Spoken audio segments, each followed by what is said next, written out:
요셉의 신앙이라고 하는 제목으로 하나님의 말씀을 통해서 은혜 받기를 원합니다.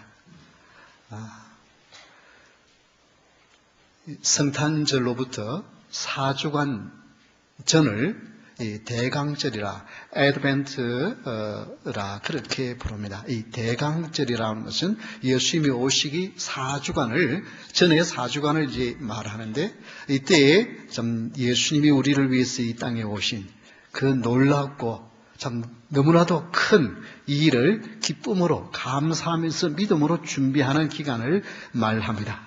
이것은 라틴어의 에드벤투스라고 하는 말에서 왔는데요.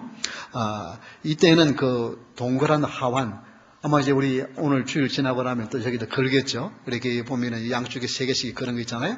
이게 이제 에드벤트, 그러니까 대강절을 상징하는 이제 그런 하완입니다. 보통 그때 집에도 보면 걸어 놓는 수가 있죠. 이제 거기와 그 다음에 촛불. 그래서 이 둥근 화환과 촛불이 이 대강절에 상징하는 것입니다. 이 대강절이라고 하는데 이는 우리 한국말로는 조금 말이 이상하지만 대강림절이라 이 말입니다. 그래서 혹은 강림절이라고도 부르기도 하는데 왜 일반 교회에서 잘 안 부르냐 하면은 성령 강림 주일 있잖아요. 성령 강림과 혼동할 것 같아서 이제 강림절이라고 하지 않고 대강절이라 그렇게 부릅니다. 이 대강절에는 우리가 오늘 불렀던 찬송 104장처럼 강림절에 부르는 대강절의 찬송이 있습니다. 그리고 아마 여러분들도 이런 대강절에 그 복음서를 통해서 예수님의 탄생의 기사들을 다시 한번 읽으면서 기도하면 큰 은혜가 있을 줄 압니다. 그런데 그 중에 이제 이 4주간 동안 계속해서 예수님의 탄생과 연관된 그런 기사들을 통해서 은혜를 받기를 원하는데요. 특별히 오늘은 이 요셉, 그러니까 예수님의 법적인 이 세상의 아버지인 그 요셉에 통해서 하나님이 주신 은혜를 받기를 원합니다. 오늘 읽은 본문의 19절 말씀에 보면 우리 한번 다 같이 함께 보겠습니다. 다 같이 읽겠습니다. 그의 남편 요셉은 의로운 사람이라 그를 드러내지 아니하고 가만히 끊고자 하여. 여기 보면은 가만히 끊고자 하여라고 하는 말이 나옵니다. 자, 이건 뭘 이야기하느냐면 타인을 생각하는 신앙이라 이 말입니다. 내 자신에게 집중된 신앙이 아니라 다른 사람을 생각하는, 타인을 생각하는 신앙이라 이 말입니다. 여러분, 사랑하는 약혼녀가 자기와 잠자리를 하지도 않았는데 임신했다는 소식이 소문이 파다하게 들려옵니다. 여러분, 그것을 들었을 때 얼마나 큰 충격이었어요.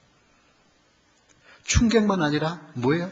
사랑했던 것만큼 뭐예요? 배신감도 얼마나 큽니까? 나를 사랑한다고 해서 서로 약혼을 했는데 나와 관계없이 그 여인이 임신을 했다고 하면 이것은 엄청난 충격만 아니라 배신감입니다. 그래서 어떻게 해요? 배신감이 심하면 심지어 어떻게까지 합니까? 살인까지 하잖아요. 그러나 이 요셉은 의로운 사람이라 그를 드러내지 아니하고 이 일을 드러내지 아니하고 라고 했습니다. 그래서 가만히 끊고자 했습니다. 왜 그렇게 할 수 있었을까요? 그 당시에는 이 로마 군병들이 그 지배국인 그 지배를 하고 있는 이 팔레스틴 지역에 막 여성들을 많이 성폭행하는 그런 일들이 있었어요. 그러니까 아마 말을 못할 일이 있겠지. 아마 혹시 로마 군병에게 당한 것은 아닐까. 이런 여러 가지 생각을 하면서 가만히 관계를 끊으려고, 파혼을 하려고 생각을 했습니다. 이건 지금 뭐예요? 너무나도 배신감이 있지만은 자기 자신에게 집중하는 것이 아니라 누구에게? 상대방인 다른 사람에게, 타인에게 집중하는. 이런 사람을 성경은 뭐라고 말합니까? 성경은 의로운 사람이라. 이게 성도예요. 성도는 내 가슴이 무너지는 것 같고 너무 아프고 너무 고통스럽지만은 그러나 나에게 집중해서 무엇을 결정하는 것이 아니라 상대방을 생각하면서 타인을 생각하면서 말하고 행동하는 사람.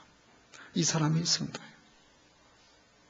저희 교회에서도 어떨 때는 인간관계 속에서 막 화가 부글부글 끓어서 막 목사님 정말 못 견디겠습니다. 그러다가도 어떻게 해요? 하루 이틀 지나면서 기도하면서 내가 이래서는 안 되지. 내가 하나님을 믿는 성도가 이래서는 안 되지. 그러면서 그걸 어떻게 해요? 다른 사람을 생각하며 그것을 이겨내는 모습들을 볼 수 있습니다. 이게 뭐냐 하면은 바로 신앙의 모습이에요. 요셉은 타인을 생각하는 신앙이었습니다. 그런데 이 요셉은 구약의 요셉과 비슷한 점이 너무 많습니다. 먼저 우리 한번 마태복음 1장 16절을 한번 보겠습니다. 마태복음 1장 16절에 보면 이 요셉의 아버지의 이름이 나옵니다. 아버지 이름이 뭐라고 나와요? 마태복음 1장 16절에 보니까 예? 예? 요셉의 아버지 이름이 뭐로 나와요? 그게 되게 어려워요? 제가 굉장히 어려운 질문을 하고 있습니까? 쉬운 질문인데 누구예요, 아버지가? 네.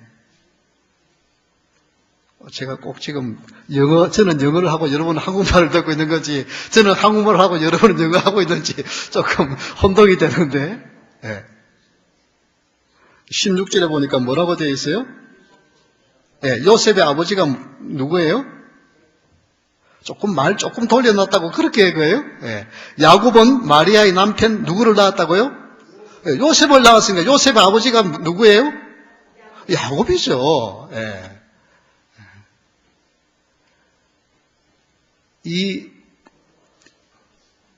예수님의 법적인 아버지인 요셉의 아버지가 누구라고요?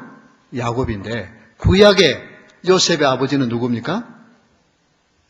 야곱이잖아요. 뿐만 아닙니다. 이 두 사람은 다 꿈과 깊은 연관이 있습니다. 구약에 요셉 하면은 우리는 어떻습니까? 어렸을 때 해와 달과 11별들이 자기에게 절하는 이 꿈 때문에 미움을 받고 팔리잖아요. 꿈을 보죠. 뿐만 아닙니다. 또 그가 감옥에 갇혀 있을 때 어떻습니까? 감옥에 갇혀 있을 때 그 두 관원장의 꿈을 해석해 주는 꿈과 연관이 있습니다. 나중에는 어떻게 합니까? 누구 때문에? 바로의 꿈을 해석해 주는 것 때문에 이 요셉이 애굽의 총리가 되어지죠. 그런데 이 신약에 나오는 요셉도 보면 꿈과 깊은 연관이 있어요. 오늘 읽은 본문의 말씀 20절을 한번 보십시오. 20절에 보면 이 일을 생각할 때 주의 사자가 현몽하여 이르되 다윗의 자손 요셉아, 여기 현몽하여 이르되라고, 이 현몽이라고 하는 말은 헬라어에 보면은 꿈에 말씀하여 이르시되, 꿈에 말하되 그렇게 되어 있습니다. 즉 이 요셉은 꿈에 천사가 말하는 것을 들었습니다. 뿐만 아닙니다. 헤롯이 이 동방 박사의 이야기를 듣고 자기도 경배를 가겠다고 소식을 전해달라고 그랬는데 어떻게 합니까? 이 동방 박사들이 도망을 가죠. 그러니까 이 헤롯 대왕이 화가 나가지고 베들레헴에 있는 모든 두사람의 사람들을 다 죽이려고 할 때 어떻게 합니까? 역시 현몽하여 이르되 꿈에 이 요셉에게 말씀하여 피난을 가게 합니다. 뿐만 아니고 어떻습니까? 애굽에 피난가 있을 때 이제는 너희를 죽이려고 하는 사람이 헤롯이 죽었으니 고국에 돌아가라 하는 것도 역시 꿈에 말씀해 주십니다. 이렇게 큰 사건들을 구약의 요셉도 꿈을 통해서 이루어지게 하고 신약에서도 이 요셉에게도 이 꿈으로 이야기를 합니다. 자, 그런데 오늘 이제 조금 한번 살펴보려고 하는 말씀은 창세기 49장 24절의 말씀입니다. 창세기 49장 24절에 보면 이런 말씀이 나옵니다. 요셉의 활은 도리어 굳세며 그의 팔은 힘이 있으니 이는 야곱의 전능자 이스라엘의 반석인 목자의 손을 입음이라, 이렇게 되어 있습니다. 근데 사실은 이 번역이 우리가 지금 새 성경 번역 전에 개역 성경에 보면 어떻게 되어 있느냐 하면은 거기 보면은 그 개역 성경 우리 밑에 있습니까? 거기 보면은 나와 있어요? 예. 예. 그러면 그 개역 성경에 여러분들이 아마 돌아가서 여러분 가지고 있는 구약 성경에 보면은 이렇게 되어 있습니다. 그 뒤에 보면은 그로부터 이스라엘의 반석인 목자가 나도다. 그렇게 되어 있습니다. 이게 킹 제임스 버전이나 영어 성경에는 본이 있는 영어 성경에는 다 그렇게 번역되어 있는데 흔히 많이 쓰는 NIV에서 이렇게 번역을 했기 때문에 우리 한글 성경에서 다시 번역을 할 때에는 마치 NIV에 있는 것처럼 했습니다. 그러나 원어 성경에는 헬라어 성경에는 분명히 전에 개역 성경에 있는 것처럼 그로부터 이스라엘의 반석인 목자가 나도다라고 되어 있습니다. 그럼 왜 이렇게 바꾸었느냐? 지금 제가 이렇게 말씀을 드리는 이유가 있습니다. 예수님은 어느 지파를 통해서 오신다고, 메시아는 어느 지파를 통해서 오신다고 구약에 약속했습니까? 네, 유다 지파를 통해서 메시아가 오신다고 했습니다. 근데 창세기 49장 24절에는 또 누구를 통해서 메시아가 온다고요? 이스라엘의 목자가, 이스라엘의 반석인 목자는 메시아를 말합니다. 근데 누구를 통해서 온다고 그랬어요? 요셉을 통해서, 요셉 지파를 통해서 온다고 말씀했어요. 이 두 개가 서로 상충이 되기 때문에 이 두 개가 분명히 예수님은 유다 지파로 오신다고 성경에 예언되어 놓은 것이 되고 또 그대로 유다 지파인 요셉을 통해서 예수님이 오셨어요. 그런데 창세기 49장 24절에는 누구의 요셉의 후손으로 이스라엘의 반석인 목자가 탄생한다고 말해요. 이것이 메시아란 말입니다. 그러면 이게 두 개가 서로 상충이 되잖아요. 유다 지파에서 와야 되고 요셉의 후손이 와야 되고 이게 서로 유다와 요셉은 같은 형제지만은 다르잖아요. 그렇죠? 그렇기 때문에 번역을 하는 사람들이 이걸 자기들 마음대로 바꿔 놓은 거예요. 아닙니다. 성경은 정확한 것입니다. 인간의 생각으로 잘 이해가 못 된다고 바꾸어 놓으면 안 돼요. 분명히 예수님은 유다의 후손으로서 그로부터 이스라엘의 반석인 목자로서 나신 것입니다. 이게 왜 그러느냐? 우리 한번 성경 48장, 창세기 48장 5절을 보겠습니다. 창세기 48장 5절에 보면 그가 애굽으로 와서 내게 이르기 전에 애굽에서 내가 낳은 두 아들 에브라임과 므낫세는 내 것이라 루벤과 시몬처럼 내 것이 될 것이요 라고 말했습니다. 지금 이 이야기가 무슨 이야기냐 하면은 이 요셉이 아버지가 연세가 많으시다는 소리를 듣고 자기 두 아들 에브라임과 므낫세를 데리고 자기 아버지 즉 할아버지 야곱에게 갑니다. 그러니까 야곱이 이 두 손자를 불러 놓아놓고는 그 아들 요셉에게 이 두 아들, 내 두 아들은 내 아들이다. 여러분 지금 야곱의 아들 몇 명입니까? 아들이 12명이나 돼요. 그런데 또 욕심이 생겨가지고 그 요셉의 두 아들 므낫세와 에브라임까지 내 아들들 즉 손자들은 내 아들이다. 그리고 두 아들을 빼앗아가 버립니다. 그래가지고 어떻게 합니까? 요셉의 지파는 없어져 버려요. 요셉이라고 하는 이름은 지파에서 없어져 버리고 그 두 아들인 에브라임과 므낫세가 지파를 이어가게 해요. 이 야곱이 왜 이렇게 욕심이 많습니까? 지금 자기 아들 12명이라 했는데 손자들 2명까지도 자기 아들이래. 이걸 지금 그러면서 요셉의 지파라고 하는 것은 이름이 없어져 버립니다. 이것은 뭘로 없어진 지파에서 어떻게 이스라엘의 반석인 목자가 납니까? 이것은 바로 그 후에 2000년 후에 2000년 후에 예수님이 누구의 요셉의 아들로 태어나실 것을 나타내는 말씀입니다. 그래서 예수님이 요셉의 아들, 법적인 아들로 태어나는 거예요. 유다의 지파이면서도 요셉의 아들로 오시는 거예요. 이것은 단순한 지폐의 계통이 아니라 어떻게 해요? 요셉의 후손으로. 그런데 어떻게 해요? 요셉의 지파라는 것은 없어져요. 이게 그리스도인입니다. 여러분, 예수님을 믿는 사람은 내가 없어져야 됩니다. 내 이름이 없어야 돼요. 나는 죽고 누가 살아야 돼요? 예수님이 사신 게 성도예요. 타인을 생각하는 신앙은 바로 이거예요. 내가 살았어. 그래도 자존심이 있지. 그래도 내가 누군데 나를 무시해. 이거는 그리스도인의 모습이 아니에요. 그리스도인의 모습은 그냥. 요셉의 지파가 요셉이라는 이름이 없어져 버렸다니까. 분명히 요셉에게 실제적인 장자권을 줬어요. 그럼에도 불구하고 그 이름은 없어져요. 타인을 생각하는 성도가 진정한 성도인 좀 믿으시기 바랍니다. 그래서 여러분 뭐 생각할 때 나보다는 다른 사람을 생각합니다. 그래서 우리가 말을 할 때도요, 참 이렇게 조심하는 거예요. 내가 정말 말 있어도요, 이것 이야기하면 다른 사람이 어떻게 될까? 이것 이야기하면 교회가 어떻게 될까? 이런 생각을 하면서 다른 사람을 생각하고 참고 더 좋은 말, 더 귀한 말을 하려고 하는 것이, 이것이 성도인 좀 믿으시기 바랍니다. 두 번째는 요셉의 신앙은 20절입니다. 이 일을 생각할 때에 주의 사자가 현몽하여 이르되 다윗의 자손 요셉아 내 아내 마리아 데려오기를 무서워하지 말라. 그에게 잉태된 자는 성령으로 된 것이니라. 이 일을 생각할 때에, 이 일을 생각하는 때라고 하는 이 말은 기도하는 신앙이라 이 말입니다. 이 생각할 때라고 하는 이 말이 엔두메오마이라고 하는 말인데, 이 엔두메오마이라고 하는 이 말은 영감을 받아 그 말입니다. 그냥 어떻게 해요? 여러분 혼자 자기 생각 고민하면요, 생각 많이 하면 많이 할수록 더 어려움에 빠질 수 있어요. 그러나 우리 성도는 처음에는 이 일을 생각하면 너무 화가 나. 그렇잖아요. 지금 사랑하는 약혼녀가 자기 외에 다른 누구와 관계에서 지금 임신의 배가 불러왔다는데 정말 속이 안 뒤집을 사람 누가 있어요?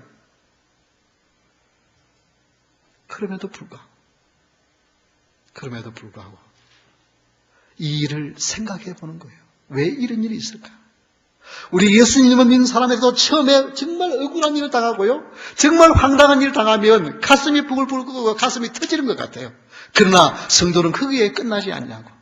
이 일을 생각하면서 누구를 생각해요? 기도하는 거예요. 하나님의 영감이 필요합니다. 이 일에는 하나님의 지혜가 필요합니다. 하나님의 도우심이 필요합니다. 그러면서 기도하는 자가 성도인 줄 믿으시기 바랍니다. 그래서 화가 나도, 우리 한국 사람은요, 화가 나면요, 자기 손에 나는 거 신경 안 써요. 얼마가 손에 나든 화가 나면요, 그냥 무슨 해버려요. 심지어 어떻게 합니까? 화나면요, 자기 목숨까지도 한다니까요. 아무리 화가 나도 목숨이 더 귀중하잖아요. 근데 우리 한국 사람은 화나면요, 돈 손에 나는 거 신경 안 해요. 목숨까지도. 그런데 어떻게 해요? 우리 성도는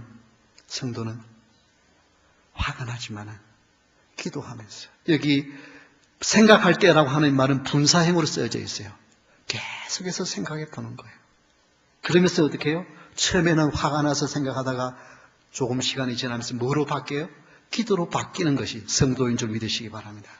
그러면서 하나님의 지혜를 구하는 거예요. 하나님, 이 상황에서 너무 고통스러운데 하나님의 지혜가 무엇입니까? 하나님 어떻게 해야 되겠습니까? 이 상황에서 가장 아름다운 방법은 무엇입니까? 이것을 찾는 것이 성도인 줄 믿으시기 바랍니다. 기도할 때 하나님의 가장 좋은 길을 가르쳐줘요. 그래서 요셉의 신앙은 두 번째는 기도하는 신앙입니다. 여기 보면 꿈에 나타나서 하나님이 말씀하십니다. 그리고 다윗의 자손 요셉이라고 불러주십니다.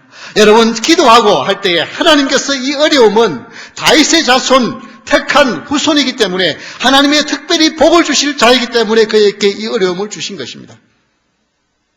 그러면서 어떻게 합니까? 내 아내 마리아 데려오기를 무서워하지 말라. 그에게 잉태된다는 성령으로 된 것이다. 기도할 때에 그 풀 수 없는 비밀을 하나님이 가르쳐줘요. 이것은 사람이 아니라 하나님이 수택케 한 것이다. 여러분, 기도에 답이 있는 줄 믿으시기 바랍니다. 그래서 베드로전서 4장 7절에 보면, 베드로전서 4장 7절 우리 한번 다 함께 읽어볼까요? 네. 베드로전서 4장 7절 시작. 만물이 마지막이 가까웠으니 그러므로 너희는 정신을 차리고 근신하여 기도하라. 예. 여러분, 만물의 마지막에 가까우면 기도해야 정말 이 가슴 답답한 일, 가슴이 터져서 죽을 일들을 어떻게 해야 할지 하나님이 알게 하십니다. 그럼 그 컴퓨터가 여러 대가 있는데 서로 이렇게 연결할 수 있는 여러 대 있지만은 선으로 연결하지 않고도 연결하는 것을 기술을 이런 혹은 태블릿이나 혹은 스마트폰이나 이런 거 연결할 수 있는 기술을 뭐냐면은 블루투스라 그렇게 부릅니다. 블루투스라고 하는 것을 부르는데 이 블루투스라고 하는 말은 스칸디나비아 그 반도에 덴마크와 노르웨이를 통일한 바이킹 유명한 헤럴드 브루투스의 이름을 탄 거예요. 그러니까 그 스칸디나비아 반도를 통일했기 때문에 통일한. 그래서 서로 떨어져 있는 컴퓨터를 서로 선이 없이 무선으로 연결할 수 있는 기술을 이거 블루투스라고 불러요. 그래서 이 연결하는 거예요. 지금 우리 전사님이 여기 있는 아이패드 저기도 지금 인터넷이 연결되어 있어요. 그냥 선이 없어도. 그래서 거기를 서로 주고받고 하는 거예요. 지금 갑자기 이렇게 문제가 생겼는데 그걸 지금 이메일로 받아가지고 지금 이렇게 띄우고 있는 거예요. 이게 블루투스라고 해요. 그런데 성도에게는 영적인 블루투스가 있습니다. 하나님과 연결을 맺으십시오. 하나님과 연결을 맺어서 하나님 교제할 수 있는 것. 이게 뭐예요? 성도의 영적인 블루투스는 뭡니까? 기도입니다. 기도를 통해서 하나님과 연결이 될 수 있어요. 근데 우리는 기도하라 그러니까 하나님 나 이거 좀 필요해요. 나 이거 좀 주세요. 나 이거 좀 고통스러워요. 그렇게 하고는 하나님 예수님 이름으로 기도드리면 안녕히 계십시오. 그러거든. 기도는 뭐예요? 교제라 그랬잖아요. 서로 대화를 주고받는 거잖아요. 내가 기도를 드렸으면 하나님이 뭐라고 말씀하시는지에 대하여 생각을 해요. 하나님, 내가 지금 이런 생각이 드는데 어떻게 할까요? 여기 보면은 이 일을 생각할 때라고 하는 말이 바로 그 말입니다. 요셉은 이 일을 놓고 나는 지금 너무너무 고통스럽고 너무너무 정말 가슴이 터진 것 같고 너무너무 배신감 때문에 미칠 것 같은데 하나님 이 일은 어찌된 일입니까? 라고 생각하는 것. 하나님의 지혜를 구하는 것. 하나님으로부터 영감을 구하는 것. 이게 기도라는 것입니다. 그래서 기도는 대화라는 거예요. 하나님. 그런데 이것이요. 처음에 그냥 내가 한마디 부른다고 해서 하나님이 그래! 하고 이렇게 대답하고 이러면 얼마나 좋겠습니까? 그러니까 많은 사람들이 그게 안 되니까 그냥 기도해도 소용이 없다고 생각하고 얼마 하다가 그만둡니다. 그러나 여기에서는 어떻게 요셉은 분사인 계속해서 그 일을 한 거예요. 이게 성도입니다. 여러분, 기도란 여러분의 문제가 해결될 때까지 그 기도를 계속하는 것이 신앙인 줄 믿으시기 바랍니다. 내가 몇 번 해보니까 안 되더라. 그게 아니에요. 그 기도가 하나님이 응답해 주실 때까지 어떤 방법으로든지 응답할 때 기도합니다. 그러면 하나님께서 이제 그만해도 좋겠다. 내가 다른 방법으로 응답해 주면 하고 하나님이 가르쳐 줄 수도 있고. 우리는 기도라는 것이 그런 거예요.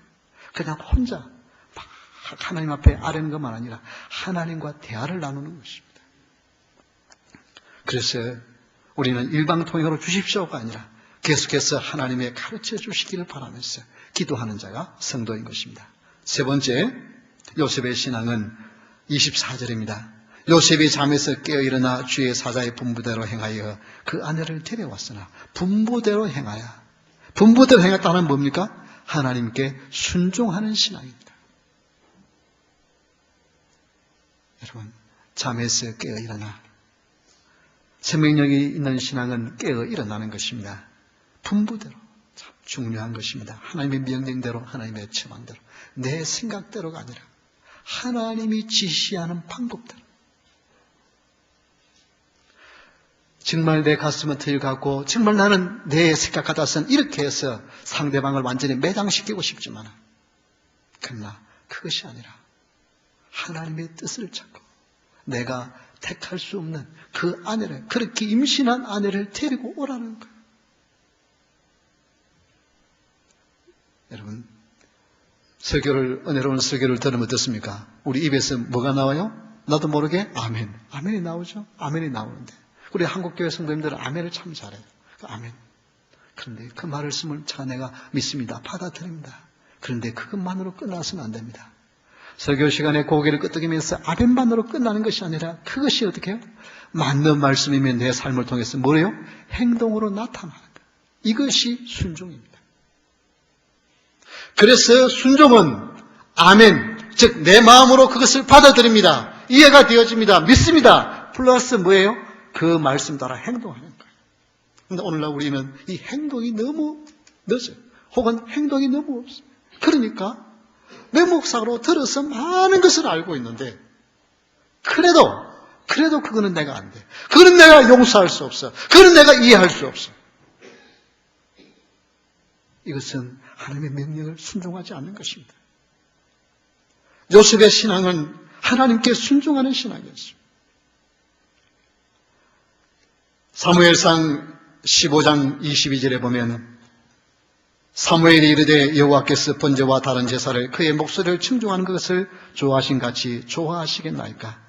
순종이 제사보다 낫고 듣는 것이 수양의 기름보다 나으니. 이건 지금 분명히 하나님께서 사무엘을 통하여서 이 사울왕에게 전쟁터에 나가가지고 아말렉에 쳐부술 때 그게 모든 가축들을까지 생명 있는 거는 다 죽이라고 그랬어요. 그런데 어떻게 합니까? 병들고 쓸모없는 거는 죽이지만은 좋은 가축들은 다 살려가지고 데려와요. 왜? 아까우니까. 그럴 때 사무엘이 이게 무슨 소리냐? 무슨 왜 동물 소리가 들리냐? 가축의 울음소리가 들리느냐고 했을 때 하나님께 제사하려고 가져왔습니다. 그렇게 변명을 합니다. 그때 하는 말이에요. 지금 뭐라고 말합니까? 여러분, 순종이 제사보다 낫고 듣는 것이 수양의 기름보다 나으니. 여러분, 우리가 얼마나 겉으로 말을 하느냐가 중요한 것이 아니라 우리의 삶의 행동이 중요한 것입니다.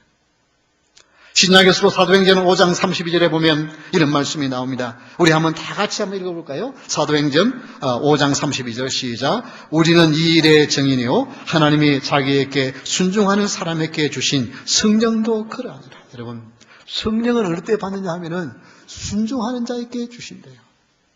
정말 우리는 어떻습니까? 예수 믿는 사람이라고 한다면 다 뭐에 대한 관심이 있어요? 성령 충만함에 대한 갈급함이 있잖아요. 내가 성령 충만을 받고 싶다. 정말 성령 충만해서 기쁜 가운데서 힘있게 신앙생활을 해보면 나도 그렇게 좀 해봤으면 하는 마음이 있잖아요. 근데 여기 사도행전 5장의 말씀에 보니까 되게 순종하는 자에게 주신 거라고 했어요. 여러분, 오순절 성령 강림 예수님께서 떠나시면서 성령을 기다리라고 그랬어요. 근데 며칠 후에 주시겠다 그러면 기다릴 수 있잖아요. 쉽게. 근데요, 9일이 지나도 그 일이 안 일어납니다. 여러분, 모여서 주시겠다고 약속했는데 지금 모이면은 언제 체포당할지도 몰라. 왜? 예수님을 십자가에 못 박아 주니까 그 제자들을 없애려고 얼마나 당국엔 눈이 시뻘겋게 있습니까? 그런데 모여서 기도하는데 일주일이 지나도 8일이 지나도 9일이 지나도 성령이 임하지 않아요. 여러분, 기다리기 쉽겠습니까? 아마 많은 사람들이 떠나갔을 거예요. 그러나 남아있는 120명 그들에게는 무엇이 임했습니까? 성령이 충만하게 임했습니다. 여러분, 순종은 하나님의 성령을 체험하게 하는 비결입니다. 내가 아무리 많은 것을 알고 있어도 하나님의 말씀에 순종하여 삶을 살지 아니하면 성령 충만함을 받을 수가 없습니다.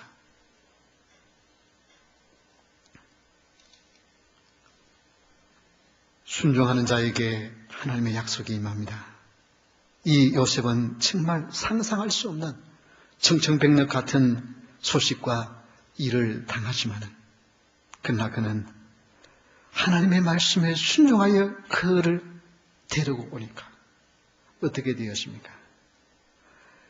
오늘 읽은 본문 말씀 21절에 보면 아들을 낳으리니 이름을 예수라 하라. 이는 그가 자기 백성을 그들의 죄에서 구원할 자이심이라 하니라.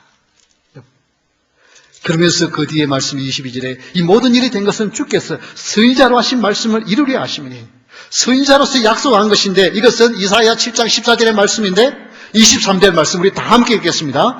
보라, 처녀가 잉태하여 아들을 낳을 것이요 그의 이름은 임마누엘이라 하리라 하셨으니 이를 번역한 적 하나님이 우리와 함께 계시다 함이라. 여러분, 요셉은 너무나도 엄청난 일이었지만은 그러나 그 일은 어떻게 해요? 이미 900년 전에 하나님께서 이사야 선지자를 통하여서 보라, 처녀가 잉태하여 아들을 낳을 것이라고 예언한 그 일을 이루셔 가는 길입니다. 순종하니까 하나님의 놀라운 예언의 약속을 이루는 귀한 축복의 사람이 되고요. 여러분이 자녀가 대통령이 되면요, 얼마나 큰 영광입니까? 그렇잖아요? 여러분의 자녀가 대통령이 더 큰 영광인데, 이 마리아와 요셉은 만왕의 왕, 만주의 주, 하나님의 아들 예수 그리스도의 부모가 되어지는 엄청난 영광과 축복을 누리지 않습니까? 왜? 할 수 없는 일을 하니까. 하나님의 말씀에 순종하니까. 사랑하는 성도 여러분, 내 생각에 맞는 것 순종하기는 어렵지 않습니다. 그러나 내 생각과 내 마음과는 전혀 다르지만, 그러나 하나님의 말씀이기 때문에 순종하면 그것은 여러분에게 놀라운 은혜와 축복이 되는 줄 믿으시기 바랍니다. 그래서 여러분, 내 감정은 도저히 안 따라가지만, 그러나 하나님의 말씀의 명령이기 때문에 순종하는 여러분 될 수 있기를 주 이름으로 축원합니다. 그래서 우리는 어떻게 해요? 어떻게 원수를 사랑할 수 있습니까? 내가 사사건건 못되기를 바라고요. 사사건건 나를 괴롭히고요. 내가 망하기를 원하는 사람을 우리가 어떻게 사랑할 수 있습니까? 그러나 하나님의 명령이기 때문에 사랑하면 여러분은 놀라운 언약의 자녀로서 하나님 약속한 놀라운 축복을 받을 줄 믿으시기 바랍니다. 그래서 이 요셉의 신앙은 어떤 신앙이었습니까? 첫째는 무슨 신앙이었다고요? 타인을 생각하는 신앙이었습니다. 나에게 집중된 것이 아니라 다른 사람에게 집중된 신앙이었습니다. 두 번째는 무슨 신앙이었어요? 기도하는. 분부대란. 분부대란 이 일을 생각할 때 기도하는 신앙이었습니다. 그 다음에 세 번째는 뭐예요? 세 번째는? 순종하는, 하나님께 순종하는 신앙. 그래서 다른 사람을 생각하고 기도하고 순종하면 하나님은 놀라운 축복이 옵니다. 그러면 이것을 한마디로 뭐라고 말할까? 지금 여러분들도 이거에 대한 관심을 가지고 있었잖아요. 이걸 저는 한마디로 한번 요약을 해보았습니다. 좀 넓히는 거예요. 우리 한번 따라합시다. 넓혀봅시다. 우리 한번 두 분씩 한번 쳐다보시고 이렇게 한번 해주시기를 바랍니다. 조금만 넓히겠습니다. 그렇게 한번 말해보십시오. 조금만 넓히겠습니다. 한번 말해보세요. 조금만 넓히겠습니다. 이거는 뭐예요? 뭘 넓힌단 말이에요? 내 생각도, 내 마음도, 내 말도 좀 넓히겠다. 지금까지 살아온 것, 여러분 많이 넓혔어요. 예수님 정말 저희 교회 성도님들에 너무 감사해요. 정말 이게 막 어떻게든가 큰일인가 싶은데 그게 조금 지나고 나면은 쿨다운식 해가지고 그걸 다 믿음으로 이겨내는 거 보면서 너무 감사해요. 그런데 어떻게 해요? 조금만 더 넓힙시다.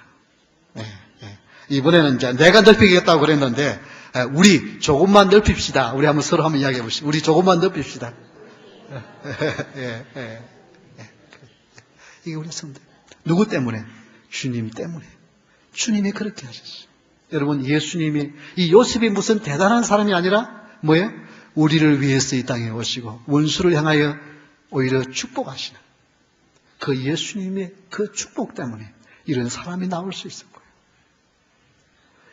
이 놀라운 은혜와 축복을 누릴 수 있었습니다. 우리도 예수님 때문에 정말 다른 사람을 생각하고 기도하면서 어렵지만 순종함으로 말미암아 큰 복을 누리는 여러분 될 수 있기를 주의 이름으로 축원합니다. 우리 다 같이 일어서서 찬양하겠습니다.